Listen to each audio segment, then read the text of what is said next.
Para conhecer toda a exuberância da natureza, para ver o maior show de diversidade genética da Terra, é preciso ir até a floresta.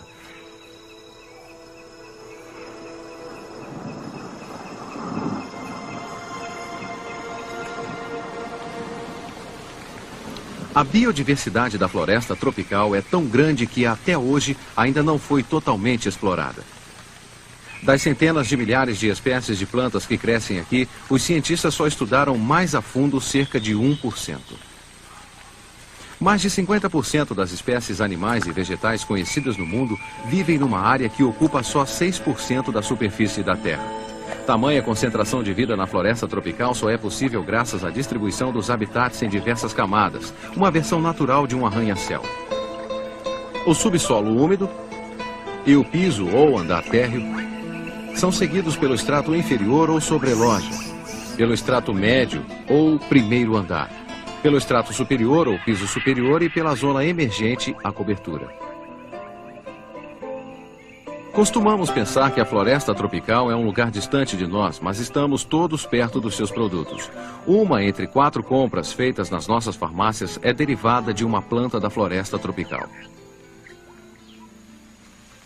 A civilização dos maias, a maior a emergir da floresta tropical, acreditava que a árvore do mundo, ou Huacachan, era o eixo central que unia o mundo dos mortos, a terra e o céu. Era o Huacachan que dava origem a todas as coisas. A árvore da vida tem raízes em muitos mitos da criação.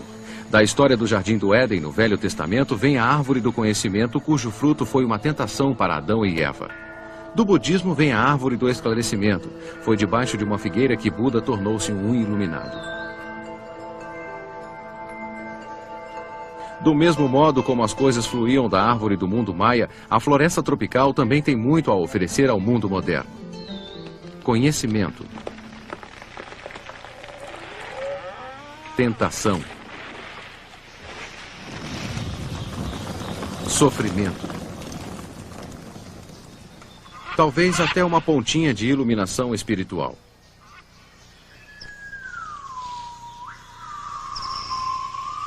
O nosso fascínio pelas florestas tropicais não é novo.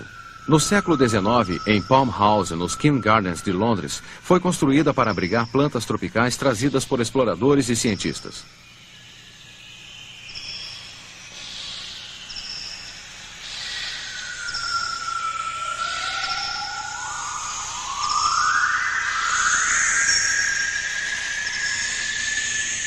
Este macaco de cheiro vive em um dos lugares mais úmidos do mundo, a floresta tropical sul-americana. Uma floresta tropical recebe, em média, mais de 200 centímetros de chuva por ano. A floresta tropical havaiana, porém, pode receber de 150 a 1.100 centímetros, o que dá uma média de 10 metros de chuva por ano. A temperatura média durante o ano é de 27 graus e pode variar mais ao amanhecer, ao anoitecer, do que de janeiro a junho, transformando cada noite no inverno dos trópicos.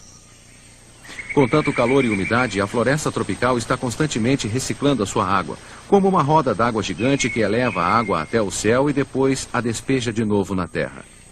2/3 da água doce da terra são reciclados pela floresta tropical amazônica, como neste território fechado que utiliza a mesma água vezes sem conta. Mas a floresta tropical é mais que uma máquina de fenômenos atmosféricos. Ela é uma janela para o passado distante. Com um clima que permanece inalterado desde o período Cretáceo, a floresta vem servindo de viveiro há 60 milhões de anos de evolução ininterrupta. Algumas dessas espécies de palmeiras surgiram há mais de 60 milhões de anos. O Watson, que quando filhote tem garras nas asas, lembra as aves mais antigas que se tem conhecimento.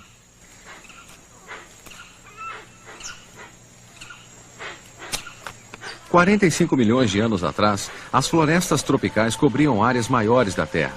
Grãos de pólen fossilizados de árvores tropicais foram encontrados em regiões tão setentrionais quanto a Inglaterra.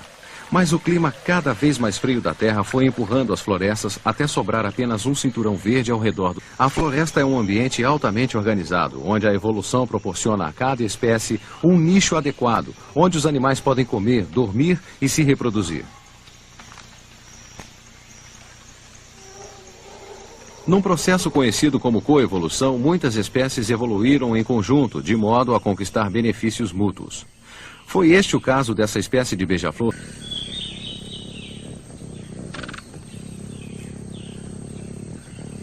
Verdadeiro emaranhado de vida. Enquanto os Estados Unidos e o Canadá juntos têm 700 espécies diferentes de árvores, podem existir até 750 espécies de árvores em um único quilômetro quadrado da floresta tropical da Malásia. Um país pequeno como o Panamá tem mais espécies de aves que a América do Norte inteira. Existem mais espécies de peixes no Amazonas que em todo o Atlântico Norte. O mesmo número de espécies de formigas que existe nas Ilhas Britânicas pode ser encontrado em um único bosque peruano. Uma quantidade e uma variedade tão grande de vida animal não seriam possíveis sem um farto estoque de alimentos. A floresta tropical é uma imensa fruteira, com mais de 3.000 tipos diferentes de frutas. O mamão papaya e a manga estão entre as frutas que os povos europeus aprenderam a consumir. A primeira fruta da floresta tropical a ser descoberta pelos europeus em 1882 só podia ser comprada com receita médica e até hoje é cultivada em Palm House dos King Gardens. Trata-se da banana. Mas os europeus já sabiam da existência das florestas tropicais bem antes do século XIX. Quando Colombo desembarcou no Haiti em 1492, disse que nunca tinha visto nada tão belo quanto a floresta que cobre o litoral do Novo Mundo. As montanhas estão cheias de árvores de 1000 espécies, tão altas que parecem tocar o céu. Do século XV ao século XVII, o lucrativo comércio de especiarias atraiu os exploradores europeus às ilhas do sudeste da Ásia. Muitos dos condimentos usados no mundo são derivados de plantas da floresta tropical. Baunilha, cravo, canela, noz moscada, tamarindo, pimenta.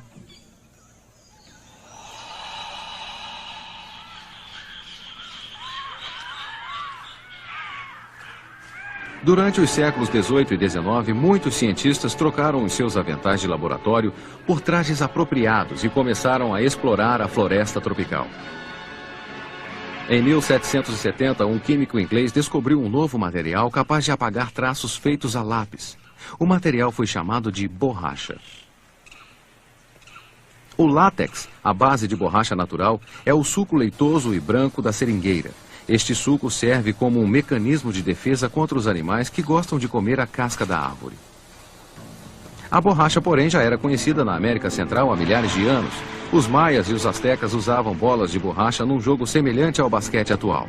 Mas as semelhanças terminam aí, pois nos jogos dos maias e astecas, o perdedor costumava ser oferecido em sacrifício aos deuses.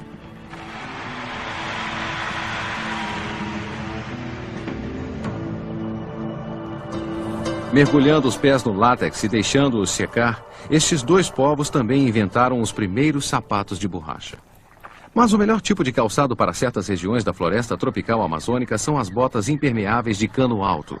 O Amazonas e seus afluentes e subafluentes abrigam 5.000 espécies de peixes e estima-se que existem mais 2.000 espécies a serem descobertas ainda. Se fôssemos viajar pelas diversas camadas da floresta tropical, começaríamos pelo porão inundado. Na floresta tropical sul-americana, o peixe tambaqui, que se alimenta de frutos, pode atingir até 2 metros de comprimento.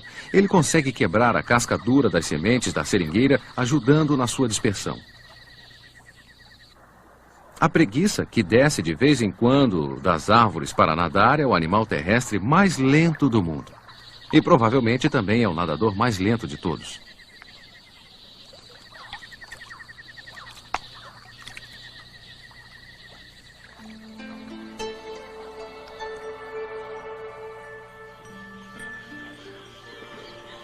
Tão graciosos quanto as preguiças, mas bem mais rápidos, são os botos. Ter boa visão não é de muita utilidade nas águas escuras do Amazonas. Os botos são quase cegos e dependem de um excelente sonar para se orientar. Talvez a habilidade dos botos para encontrar o caminho certo no escuro explique a crença de certas tribos amazônicas. Dizem que à noite, os botos transformam-se em rapazes bonitos e seduzem mulheres inocentes. Muitas gestações inesperadas são atribuídas aos botos. O piso da floresta tropical. Uma zona sombria. Os estratos superiores da floresta bloqueiam a maior parte dos raios solares. Só 1 ou 2% de luz chega até aqui. E o andar térreo é sombreado, escuro, mas surpreendentemente espaçoso.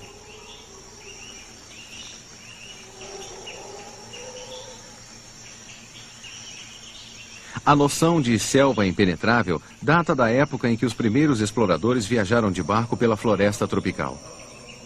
Ao longo das margens dos rios, eles viram paredes de vegetação emaranhada e cipós que cresciam onde quer que o sol conseguisse atravessar a copa das árvores. Imaginando que a floresta tropical inteira tinha essa aparência, os exploradores a batizaram em inglês de jungle, baseando-se na palavra sânscrita jangala, que significa vegetação espessa. As reflasiáceas fincam suas raízes nas raízes de outras plantas. Como resultado disso, elas não precisam de folhas que captem luz para produzir energia. Por outro lado, elas apresentam as maiores flores do mundo, com até 1 metro de diâmetro. As flores, apelidadas de cadáveres mal cheirosos, exalam um forte odor de carne podre que atrai moscas polinizadoras.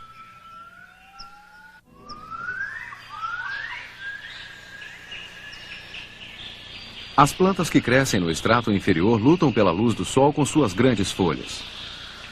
Quanto maior a superfície capaz de absorver a luz que se infiltra por entre a copa das árvores, melhor.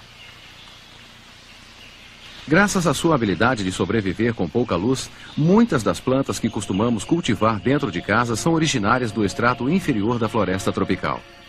A vinca minor, ou pervinca comum, já foi conhecida como flor da morte, porque os prisioneiros condenados eram obrigados a usar guirlandas de pervincas quando estavam a caminho da execução. Também chamada de flor das feiticeiras, a pervinca era utilizada por seu efeito sedativo e também para exorcizar espíritos malignos. Talvez exista um grão de pólen de verdade nessa crença. Um alcaloide derivado da pervinca rosada é usado na terapia contra o câncer, aumentando as chances de sobrevivência de crianças leucêmicas de 20% para 80%. Mais de 2.000 plantas das árvores tropicais já foram identificadas como tendo propriedades úteis no combate ao câncer. Até mesmo os chimpanzés da floresta tropical africana sabem que existem plantas com poderes curativos. Quando estão com problemas de estômago ou com vermes, eles comem uma erva medicinal. Para os besouros, formigas, cupins, piolhos de cobra, gorgulhos e vermes, as florestas tropicais são verdadeiras saladas gigantes que lhes proporcionam um abastecimento infinito de matéria vegetal.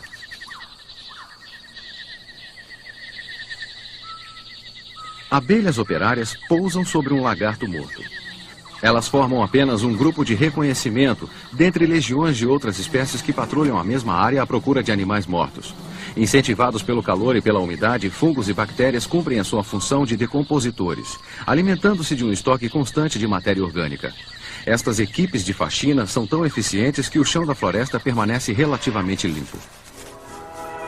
Ao contrário dos varredores de rua humanos, os faxineiros da floresta nunca reclamam da constante chuva de folhas que cai das árvores.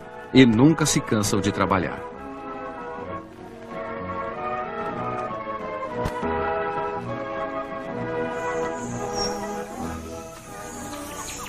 Para muitos animais, o chão da floresta é um lugar hostil.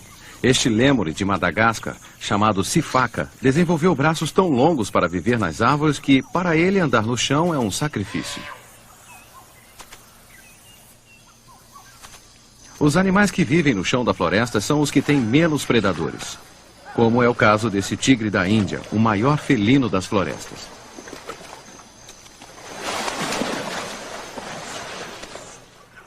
Um animal que vive na floresta tropical e que costuma ser considerado ameaçador é o gorila, personagem de filmes como King Kong. Na verdade, porém, o gorila é tímido e gentil.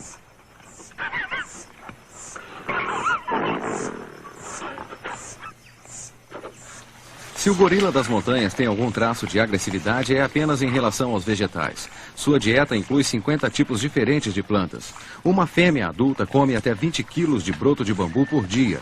Um macho adulto, 2 vezes maior que a fêmea, consome cerca de 35 quilos.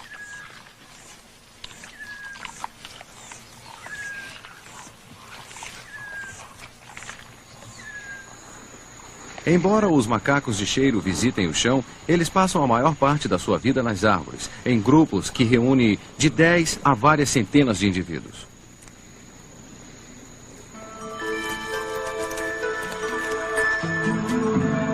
O extrato inferior de uma floresta tropical estende-se do chão até cerca de 9 metros de altura.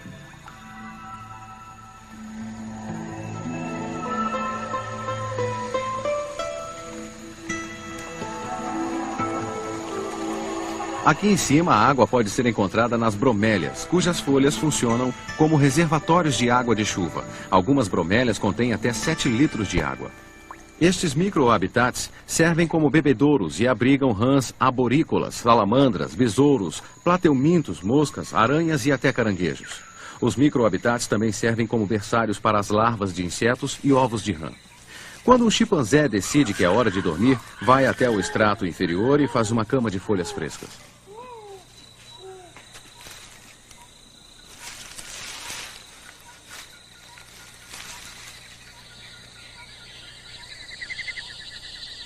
Esta camada da floresta é ocupada por vários animais trepadores.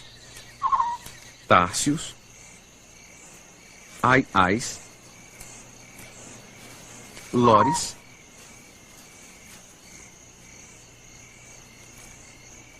lêmures e jaguares, os segundos maiores felinos das florestas.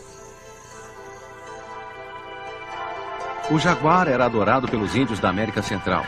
Os maias o consideravam o rei jaguar-sol. A mais alta ordem dos guerreiros astecas era a dos cavaleiros jaguar. Os astecas acreditavam que o fruto de uma árvore do estrato inferior, o cacaueiro, era o alimento dos deuses. Eles usaram o fruto para criar a primeira versão conhecida do delicioso chocolate quente. O paraíso para uma certa espécie de mariposa é a pelagem da preguiça, um verdadeiro tapete móvel em câmara lenta, no qual também vivem pulgas, carrapatos, besouros e algas. Quando a preguiça desce até o chão para defecar, a mariposa pula fora, põe os seus ovos no excremento e torna a pegar uma carona até o alto das árvores.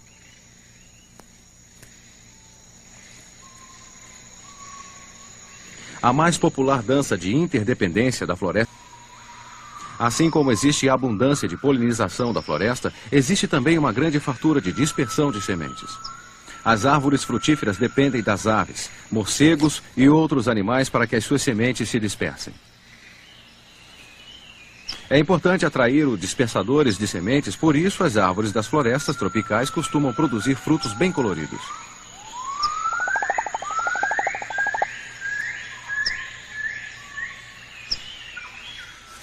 Uma das mais interessantes formas de dispersão é a que envolve os morcegos frugívoros e as figueiras. Existem muitas figueiras aqui e os morcegos fazem um excelente trabalho comendo figos e dispersando suas sementes pela floresta. Acontece que o suco digestivo do morcego é muito ácido e pode destruir as sementes. Por causa disso, a figueira produz frutos que contêm uma substância laxativa, para garantir que as sementes passem o mais rápido possível pelo sistema digestivo do morcego. Em Samoa, estima-se que os morcegos frugívoros são responsáveis por mais de 80% da dispersão de sementes de figueira, o que se costuma chamar de chuva de sementes.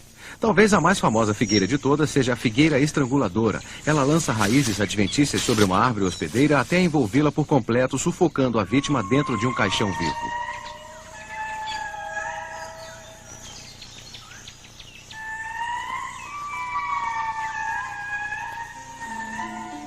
O extrato médio das florestas tropicais é, na verdade, uma rota de viagem, ou seja, formada por troncos, trepadeiras ou cipós, é uma estrada aérea que leva até o extrato superior, de 25 a 50 metros acima do chão.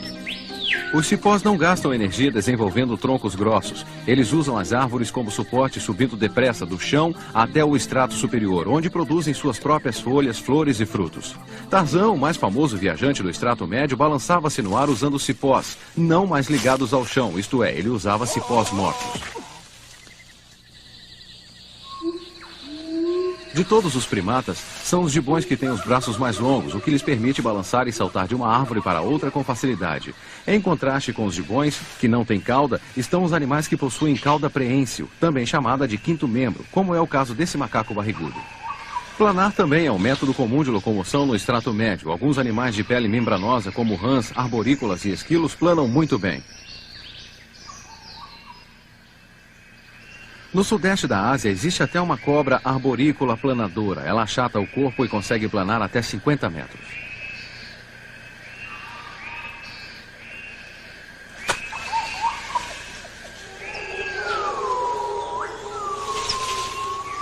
Se há um lugar na floresta tropical que pode ser verdadeiramente chamado de selva, esse lugar é o extrato superior.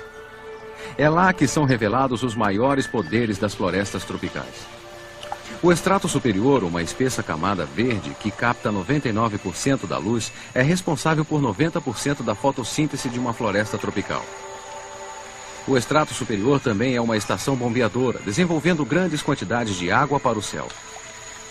Funcionando como um imenso filtro de ar, o estrato superior inala e recicla milhões de toneladas de dióxido de carbono por ano, exalando o oxigênio indispensável à vida animal. O estrato superior é um escudo resistente que protege o solo do poder destruidor das chuvas. É um território em grande parte inexplorado, que abriga milhares de plantas e animais que ainda nem foram descobertos.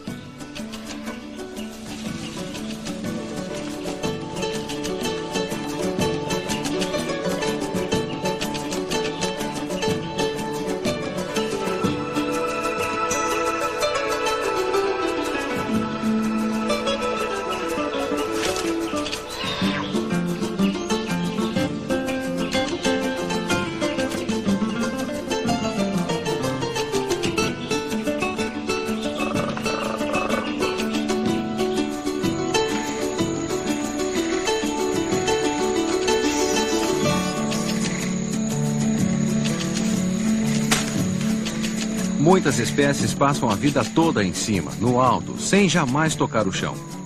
Eles se alimentam de folhas, frutos e presas. A terra fornecida pela constante decomposição de matéria vegetal oferece base de apoio e nutrientes para diversas plantas. As plantas epífitas, que crescem sobre outras plantas sem prejudicá-las, contribuem para a produtividade das florestas tropicais, filtrando água e captando energia solar.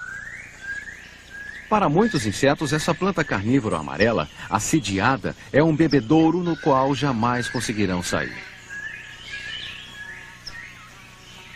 Uma criatura à procura de água escorrega pelas paredes lisas e cai num tanque de suco digestivo.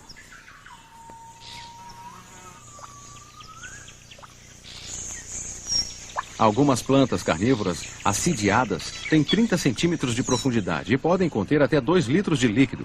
Escorpiões, lagartos e até ratos já foram encontrados dentro delas. 2/3 das cerca de 35 mil espécies de orquídeas que existem são encontradas nas florestas tropicais.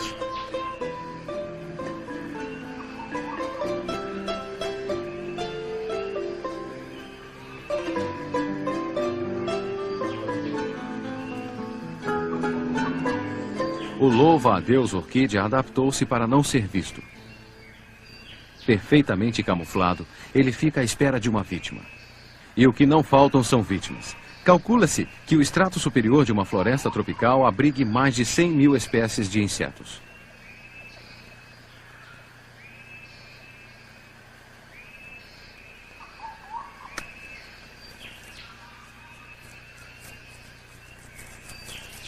Incluindo um dos maiores insetos conhecidos pelo homem, a mariposa atlas, com 30 centímetros de envergadura de asas.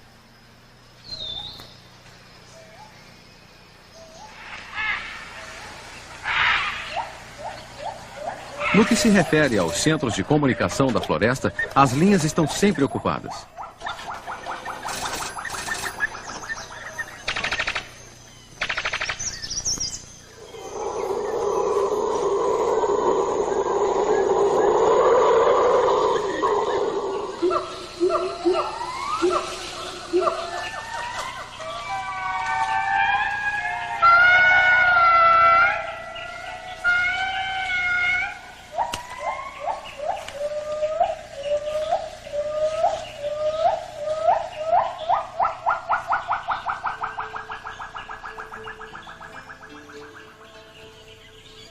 Acima do estrato superior fica a zona emergente, o apartamento de cobertura das florestas tropicais. As copas das árvores mais altas se destacam. As árvores tualang, da Malásia, são gigantes da floresta. Alcançam até 70 metros de altura. Uma delas bateu o recorde, atingindo 87 metros. A zona emergente é uma área perigosa para as aves. Na África, elas voam nesta área correndo o risco de serem capturadas por uma formidável predadora, a águia coroada africana.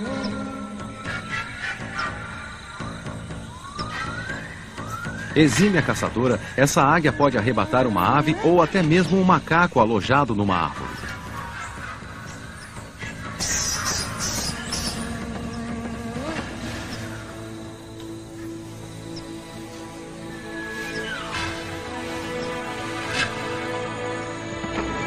A árvore do mundo, que segundo os maias dava origem a todas as coisas, não passa de um mito. O conceito moderno de que as florestas tropicais são uma fonte infinita de fartura, incapaz de ser destruída, também é um mito. Desde o início do século XX, o tamanho das florestas tropicais diminuiu pela metade. Seguindo as taxas atuais de destruição, até a metade do século XXI, as florestas terão desaparecido por completo. Um autor escreveu certo dia: a floresta é um organismo peculiar de benevolência ilimitada, que não faz exigências para o seu sustento e oferece generosamente os produtos resultantes da sua existência. Ela também oferece proteção a todos os seres, proporcionando abrigo até mesmo ao lenhador que a destrói. O autor deste pequeno texto foi Buda, que recebeu iluminação espiritual debaixo de uma figueira.